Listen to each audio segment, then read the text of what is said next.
سر بعض چیزیں بڑی مشکل ہو جاتی ہیں. ابھی میں جیسے آپ سے پروگرام میں بات کر رہا ہوں تو ایک نیوز اپڈیٹ ہے، ڈان کی ویب سائٹ کے اوپر ہی خبر آئی ہے. وہ ایک فلم میکر ہیں جامی، انہوں نے حمید ہارون صاحب کے اوپر ریپ کا الزام لگایا، اور ابھی وہ خبر چھپی ہے حمید ہارون صاحب نے اس کو ریجیکٹ کر دیا، اور کوئی لیگل پروسیڈنگ انہوں نے کہا کہ وہ سٹارٹ کریں گے اپنا نام کلیئر کرنے کے لیے.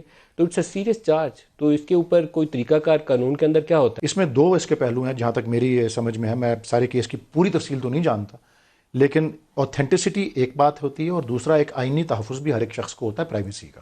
اب جس طرح آپ کو پتا ہوگا بہت بڑا ابھی واقعہ بلوچستان یونیورسٹی میں ہوا تھا کہ کیمراز خفیہ طور پہ لیڈیز روم میں لگائے گئے تھے اور وہ اسٹوڈنٹس کی فلمز کھینچی جا رہی تھی اور ان کو پھر ویڈیوز کو سوشل میڈیا پہ بھی ڈالا گیا. تو یہ کسی کو اس طریقے سے کسی ذاتی سچویشن میں کوئی بھی شخص ہو، اس کو بغیر اس کے کنسنٹ کے اس کی خفیہ طور پہ فلم لینا، وہ سوال اس میں یہ اٹھے گا کہ کیا وہ ایڈمٹ بھی ہو سکتی ہے کسی کارروائی کے لیے کہ نہیں ہو سکتی. کیا ایڈمیزیبل ہوتی ہے؟ ہاں، یہ میں سوال اٹھا رہا ہوں. میں نے اس پہ پورا یہ تو اسٹڈی کرنا پڑے گا. لیکن اس طرح کے سوالات، اوتھینٹسٹی ایک چیز ہے، کسی بنیادی حق کا انحراف ہونا بھی ایک علیحدہ اعتراض اٹھ سکتا ہے اس پہ.